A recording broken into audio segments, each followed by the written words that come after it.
পঞ্চম অধ্যায় কৰ্ম সন্ন্যাস যোগ দুলৰি অৰ্জুন বদতি বোলা যদুপতি জ্ঞানত সমস্ত হয় তাত আৰু কৰ্ম শ্ৰেষ্ঠ কৰি কহা ইহাত বৰ সংশয়। অৰ্জুনে প্ৰভু ভগৱন্তক সুধিছে সমস্ত জ্ঞানী কৰ্মটো শ্ৰেষ্ঠ হয় নহয় কোৱাচোন, মই কিন্তু সংশয় আছে। অৰ্জুনে সুধিছে প্ৰভু ভগৱন্তক। কৃষ্ণে বোলে জ্ঞান কৰ্ম কহিলো ফলটো দুয়ো সমান। এতিয়া প্ৰভু ভগৱন্তে কৈছে যে জ্ঞান আৰু কৰ্ম দুইটাই কলো ফলটো দুয়ো সমান। নকৰিলে কৰ্ম সন্ন্যাস নিহিজে এতেকেহে কৰ্ম প্ৰধান। কৰ্ম নকৰিলে মানে সন্ন্যাস হ'ব নোৱাৰিব, কৰ্ম কৰিব লাগিব। কৰ্ম এতিয়াহে কৰ্ম প্ৰধান। কৰ্ম নকৰিলে যিকোনো কাৰ্য হ'বই নোৱাৰে। যেনেকে ভাত পানী বনাই আনিলে যদি হাতখনে মুখলৈ নিনিয়ে সেইটো কৰ্ম যদি নকৰে মুখত কেনেকে পাব? যেনেকে সকলো জীৱ জন্তু ইত্যাদি কৰি মানুহ বুলিয়ে নহয় জীৱ জন্তু কৰ্ম সকলোৱে কৰিব লাগিব। জীৱ জন্তু কীট পতংগ ইত্যাদি কৰি সকলোৱে কৰ্ম কৰিব লাগিব। ঈশ্বৰৰ অৰ্থে ৰাগ দেখ এৰি গৃহে থাকি কৰ্ম কৰে। অৰ্থ লৈ পেলাই কৰ্ম কৰি গৃহত থাকি কৰ্ম কৰিব পাৰে বুলি জানিবা সন্ন্যাস সিজিল তাহাৰ অনাখায়ে সিটো তৰে। তেনেকৈ তৰি যাব প্ৰভু ৰাতিপুৱা গধূলি দুপৰীয়া যেতিয়া এনে সেইবিলাক তেনেকৈ কৰি যাব আৰু তেনেকৈ কৰ্ম কৰি যায় তেনেকৈ তৰি যাব। সাংখ্য জ্ঞান কৰ্ম দুয়োৰো একে ধৰ্ম আৰু দুয়োৰো একে গতি। সাংখ্য জ্ঞান আৰু কৰ্ম দুইটা একে গতি হয়। তাক ভিন্ন কৰি যিজনে দেখয় ইও মূৰ্খ মন্দমতি। যিজনে কৰ্ম আৰু জ্ঞানক দুইটা ভাগ কৰি দেখে সি মূৰ্খ বুলি কৈছে, মন্দমতি বেয়া বুলি কৈছে। কৰ্ম নকৰে সাংখ্য সন্ন্যাস ধৰে তাক মাত্ৰ দুখ হাৰ। কৰ্ম নকৰে কিন্তু সন্ন্যাসী হবলৈ বিচাৰে তাৰ কিন্তু দুখৰ বাহিৰে সি একো নাপায়। কৰ্ম নকৰে কিন্তু সন্ন্যাসী হৈ পেলাই সন্ন্যাস ভাও ধৰিবলৈ ধৰে তাৰ কিন্তু কাম একো নিহিজে বুলি ক'ব। কৰ্ম কৰি আগে বিলম্ব নলাগে সুখে যে তাৰ সংখ্যা। যোগ কৰ্ম কৰি ইন্দ্ৰিয় নিয়মি চিত্ৰ কৰিলেও সিদ্ধ। যোগ কৰ্ম কৰিব লাগে ৰাতিপুৱাৰ পৰা গধূলিলৈকে, গধূলিৰ পৰা ৰাতিলৈ আমি কি কৰ্ম কৰিছো, কি কৰ্ম কৰিব লাগে, কিখিনি কৰিব লাগে। দশ ইন্দ্ৰিয়ক নিয়ন্ত্ৰণ ৰাখি পেলাই মন চিত সেইবিলাক একত্ৰিত কৰি পেলাই শুদ্ধ হ'ব লাগে। কৰ্ম কৰিবে কৰ্ম নোহে মানে অবে দেখে আত্মা বুদ্ধি। কৰ্ম কৰিব লাগে যেতিয়ালৈকে কৰ্মটো শেষ নহয় তেতিয়া পৰ্যন্ত আত্মা বুদ্ধি তাতে চিতি থাকিব লাগে। যাতে বিষয় হবে গুণময়। যিমান কাম আছে সকলো কিবা নহয় কিবা এটা গুণ আছে। কৰ্ম কৰে সাক্ষাৎ ঈশ্বৰৰ কাষে সিও প্ৰৱৰ্তয় আত্মা কৰ্তা নোহে তাত। ঈশ্বৰক লৈ কৰ্ম কৰিব লাগে, লক্ষণক প্ৰৱৰ্তাব লাগিব, লৈ যাব লাগিব। আত্মাই কিন্তু একো নকৰে, তুমি কৰিলেও কৰা নকৰিলেও নকৰা নিজে পূৰ্ব সংস্কাৰে যোগী কৰ্ম কৰে কৰিতে আসক্তি নাই। পূৰ্ব সংস্কাৰ যোগীও হয়, পূৰ্ব কৰ্ম সংস্কাৰ যেনেকে আছে যোগীজনো হয় যদি তেওঁ আসক্তি নাথাকিব, ইচ্ছা নাথাকিব। যত কৰ্ম মানে অজ্ঞানৰ নাথে কৰে লোক প্ৰৱৰ্তাই। লোকক দেখুৱাই পেলাই অজ্ঞানী বিলাকে কাম কৰিবলৈ বিচাৰে কৰে অজ্ঞানী। বাক্য পদ হস্ত গুহ যে উপস্থ উশাহ নিশাহ ঘ্ৰাণ। কথা বাক্য পদ হস্ত মানে হাত গুহ আৰু উপস্থ এইবিলাক সকলো মানে নিশাহ চব সকলো হয়। ভোজন শয়ন শ্ৰৱণ গ্ৰহণ দৰ্শন স্পৰ্শন প্ৰাণ। ভোজন খোৱা, শয়ন হোৱা, শ্ৰৱণ কৰা, চৰ্চা কৰা সেইবিলাক সকলো গ্ৰহণ কৰি দৰ্শন চোৱা, চুই চোৱা এইটো হৈছে প্ৰাণ। এহি ইন্দ্ৰি কৰ্ম বৰ্মে অৰ্পি কৰে নিলিপয় কৰ্ম মলে। এই কাম কৰি যায় কৰ্ম মহিলা সেইবিলাক লেপি নেপেলাই বুলি যেন পদ্ম পত্ৰ জলতে থাকয় যেন নীলিপয় জলে ক'ত উদাহৰণ বুলি যেনে পদুম ফুলপাহ পাতবিলাক পানীয়ে তাক তিয়াব নোৱাৰে ন কৃষ্ণে বোলে হকি তিনি গোট তত বহু শুনা তাৰ নাম প্ৰভু কৈছে তাৰ তিনিটা গোট আছে তাৰ তত্ত্ব কম শুনিবা ভক্তি জ্ঞান এক ভক্তি যে গোটে ক আৰু সকাম ভক্তি জ্ঞান এক ভক্তি আৰু গোটে আৰু বিলগ এটা গোট হৈছে সকাম আশাবাদী ভক্তি যেন থান কহিবু সাধন শুনিও তাৰ যোগত ভক্তি জেগাটো কেনেকুৱা তাৰ বিষয়ে তেওঁ কেনেকে সাধিব লাগিব ভক্তি কেনেকে কৰিব লাগিব সাধন কৰিব তাৰ কেনেকে যোগ কৰিব লাগিব সেইবিলাক কম ভক্তিৰ মহিমা নাহিকে উপমা শুনিবাতো অদ্ভুত ভক্তিৰ মহিমা কি কম নকলেও উপায় নাই কৈছো তাৰ উপমা কিন্তু একো নাই বৰ আচৰিত অদ্ভুত শুনিতে বহুত অদ্ভুত লাগে প্ৰভু ভগৱন্ত অৰ্জুনক স্থান দান বুদ্ধিৰ নিশ্চয় অন্তৰে নাম স্মৰয় গা পা ধুই স্নান কৰি দান বুদ্ধি নিষ্ঠ কৰি পেলাই মনৰ প্ৰভু স্মৰণ কৰিব কৰ্ম কৰি ফল সংকল্প এৰিব কৰিব হৰি কীৰ্তন গা পা ধুই আহিব লাগে লাই পেলাই ঈশ্বৰ প্ৰভু স্মৰণ কৰিব লাগে আৰু সংকল্প কৰিব লাগে এই প্ৰভু মোক এইটো বস্তু নিদিবা এইটো সংকল্প মই কম কৰিছো মোক ফলটো কিয় নিদিয়া বুলি তেনেকে ক'ব নালাগে হৰি কীৰ্তনহে কৰিব সৰ্ব কৰ্ম কৰে অৰ্পিয়া ঈশ্বৰে যেন হেৱ কৰণয় যেনেকৈ চাকৰে যেনেকে কৰ্ম কৰি যায় ঘৰত থকা ডাকিনীয়ে ঘৰখনত যেনেকে কৰ্ম কৰি যায় তেওঁলোকে একো আশা নকৰি তেওঁলোকে নিজৰ কৰ্মখিনিহে কৰি যায় কিন্তু এইটো মালিকক নকয় যে আমুকটো দিয়া তামুকটো দিয়া ভক্তি সেইবিলাক হৰি পদে আক কৰিয়া বিশ্বাস হৰি আশ্বাস কৰিব লাগে আৰু বিশ্বাস কৰিব লাগে অনাহাৱে গতি পায় সেইজনে নিজে গতি পাব কৰ্ম বহি মুখ তাৰো কহু দুখ আশাতে প্ৰাণ যায় যিবিলাক মানুহে কৰ্ম নকৰে লোকৰ ওপৰত নিৰ্ভৰ কৰি পেলাই তাৰ দুখ বিলাক কম ই আশাতে মানে তাৰ প্ৰাণ গুচি যায় দুগ্ধ খাই বুলি মানে আশা কৰি হাৰি মাৰে বাজি গায় আকৌ এটা প্ৰভুটো উদাহৰণ দিছে গাখীৰ খাম বুলি মানে বাজি গাই যেনেকে চৰাই লৈ পোৱালি দিব বুলি ভাবি পেলাই আমি থাকিলে হ'ব জানো গাখীৰটো কেতিয়াও নিদিয়ে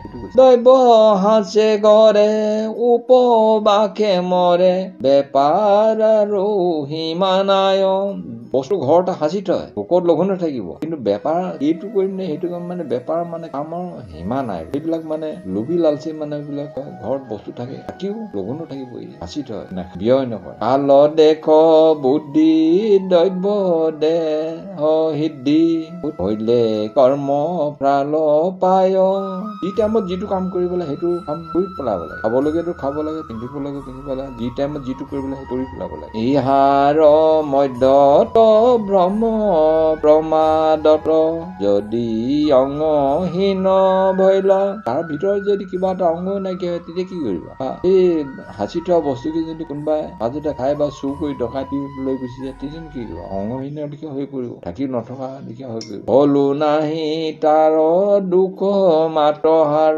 কৰ্ম নষ্ট দৈৱ বইলা সাঁচি থোৱা বস্তুখিনি কোনোবাই চুৰ কৰি লুকি যাব গুচি যোৱাৰ পিছত মানে দুখী পাব সেই প্ৰভু মই ইমান দিন সাঁচি পাচি থলো মই নিজে নাখাই সাঁচি থোৱা বস্তুখিনি যদি লুকি যাব সেইটো বহুত দুখ কষ্ট পাব বহুত মনৰ চিন্তা কৰি তেনেকে গুচি যাব দুখ কষ্ট মাজতে গুচি যদি ফল পায় স্বৰ্গ ভোগ যায় নগুছে চিন্তা মনত যদি স্বৰ্গ ফলো পায় তেওঁ যদি মৃত্যুৰ পিছত যদি স্বৰ্গ পায় তাৰ চিন্তাবিলাক সেই চিন্তাবিলাক আঁতৰি নাযায় মোৰ ইমানখিনি বস্তু গুচি গ'ল লোকা নহ'ল নিজে নাখাই লোকে লৈ গ'ল এইবিলাক চিন্তাতে মৰি পূৰ্বে কৰ্ম টানি কেকে ধৰি আনি পেলায় নৰকত যদি স্বৰ্গটোত সেই মানুহজন বা যায় পূৰ্ব সংস্কাৰ বিলাক থাকিব নহয় সেই সংস্কাৰ বিলাকে দক্ষ ইন্দ্ৰই চুলিত ধৰি টানি লৈ গুচি আহিব বুলি আৰু নৰকত পেলাব সেইজন যিটো আত্মা জ্ঞানী হবে মিছা জানি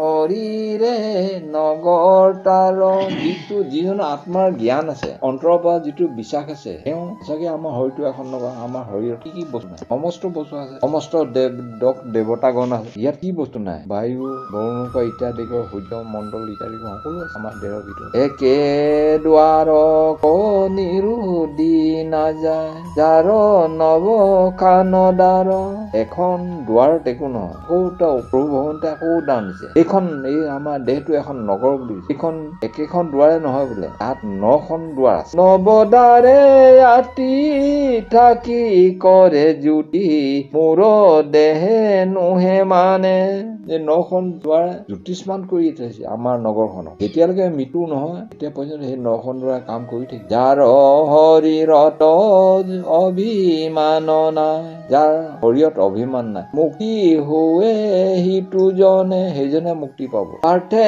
বোলে বাণী যত আছে পানী কেহু নোহে স্বতন্ত্ৰ তেতিয়া প্ৰভু ভগৱানে কলে এতিয়া আকৌ অৰ্জুনে কৈছে পৃথিৱীত যিমান প্ৰাণী আছে সকলো স্বতন্ত্ৰ নহয় নিজৰ ইচ্ছামতে ক'তো যাব নোৱাৰে কৰিব নোৱাৰে চলিব নোৱাৰে ফুৰিবও নোৱাৰে যিকোনো জীৱ মনুষ্যটো নোৱাৰে অন্য জীৱ জন্তু নিজৰ ইচ্ছামতে স্বাধীন চিতিয়া নহয় স্বতন্ত্ৰ হৈ ঘূৰি নোৱাৰে আত্মা ইচ্ছা কৰ্ম কৰিতে নপাৰে পৰাধীন ঈশ্বৰৰ আত্মাই যেতিয়ালৈকে কৰ্ম কৰিবলৈ নকয় আত্মাইতো একো নকয় কিন্তু আমাৰ শৰীৰৰ আত্মা বিৰাজমান হৈ আছে কিন্তু তেওঁ পৰাধীনতহে আমি চলিব লাগিব আমি ঈশ্বৰৰ পৰাধীন ঈশ্বৰে আমাক চলাই ফুৰিছে আমাৰ দেহটো দুখো পাওঁ বা বেমাৰ এটা হয় সেইটো ঈশ্বৰে ঠিক কৰিব প্ৰভু ভগৱন্তই ঠিক কৰিব তাৰ বাহিৰে কোনো একো কৰিব কৰিলো তাৰ বাহিৰে একো কোনো কৰাব নোৱাৰে হুবা কৰ্ম ঈশ্বৰে যাহা কৰাৱে যেন ভাবে ভাল কাম হওক বেয়া কাম হওক ঈশ্বৰ যাক যেনেকে কৰাব লাগে তাক তেনেকে কৰা প্ৰয়োজক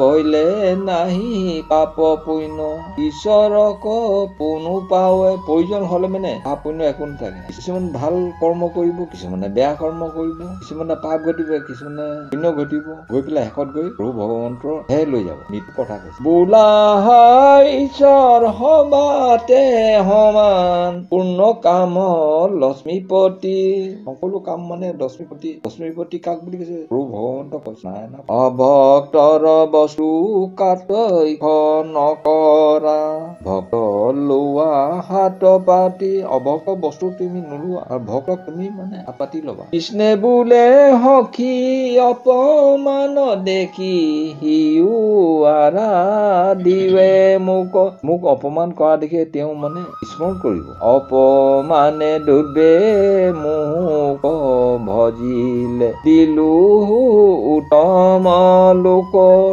ধ্ৰুৱই মাহী মাকে অপমান কৰি পেলাই তাক ঘৰৰ পৰা খেদাই দিছিলে খেদাই দিয়াৰ কাৰণে ধ্ৰুৱই উত্তম স্থান লাভ কৰিলে শুনা গুৰাকে কহু উপদেশ অবাটো সম ঈশ্বৰ এই গুৰাকে অৰ্জুনৰ অন্য এটা নাম গুৰাকে তুমি শুনা মই কওঁ সকলো সমান ঈশ্বৰ আছে অজ্ঞানত থাকি মৰে হেন দেখি দণ্ড দয়া সমাহৰ বিলাক মানুহ অজ্ঞানত থাকে নহয় মৰা তুল্য হয় তেওঁ অজ্ঞানত থকা বিলাকে মানে দুখ পাবই দুখৰ ফল হৈছে দণ্ড সকলোকে সমান দিব দুখ পৰিলেই তাত ফল পাবই তাত মানে ক্ষমা নাই বুলি বোলাহা ঈশ্বৰ প্ৰয়োজক হৈয়া ঈশ্বৰে কৈছে যদি প্ৰয়োজন হয় তজে পালে কতো মৰে কিছুমান স্বজন কৰিব কিছুমান পালন কৰিব কিছুমান আকৌ সংসাৰ কৰিব পাপ পুণ্য চয়নে দে এৰুৱায় হৰি কাকো একো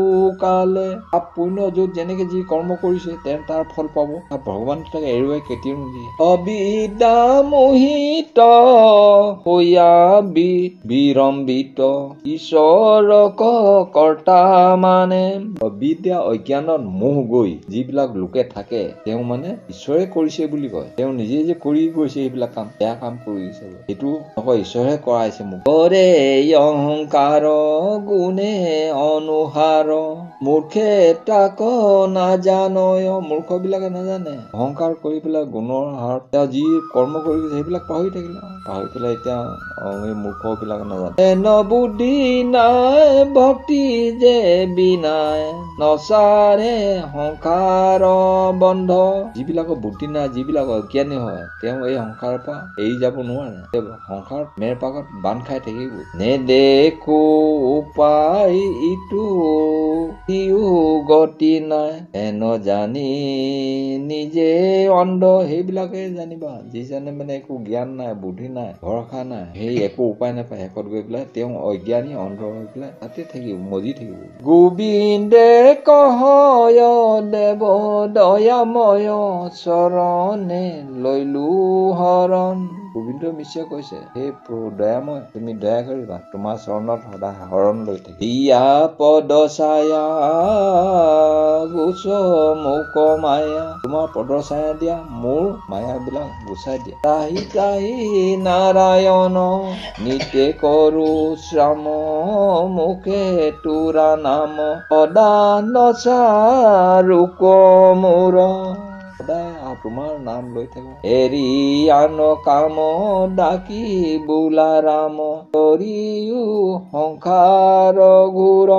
অন্য কাম বাদ দি পেলাই তোমাক স্মৰণ কৰাটো আমাৰ কাম। আমি স্মৰণ কৰিব লাগে, ৰাম নাম ল'ব লাগে, সদায় শ্ৰৱণ কীৰ্তন কৰিব লাগে, আমাৰ